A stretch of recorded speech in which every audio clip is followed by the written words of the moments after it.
Welcome to Samba Samba. Enjoy the video. You start by preparing the phone and confirming accounts.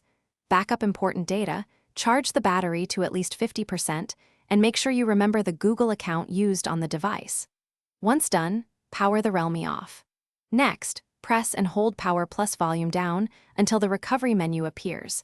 This is the immediate action you need to reach the reset tools.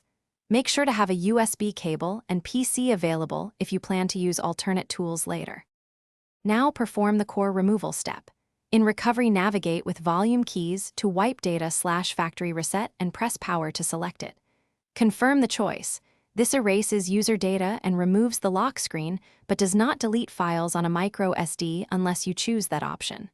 Once the wipe completes, select Reboot System Now. Keep in mind why this matters. Factory reset clears the lock but triggers Google FRP protection, so you will need the original account credentials to finish setup. Finally, reboot the phone and follow on-screen setup prompts. You must sign in with the original Google account to bypass FRP. This is the why behind the reset's next step.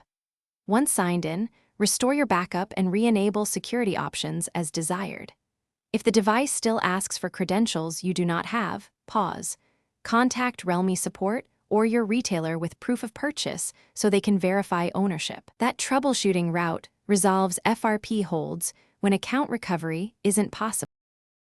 Thanks for watching. Consider subscribing if we helped you.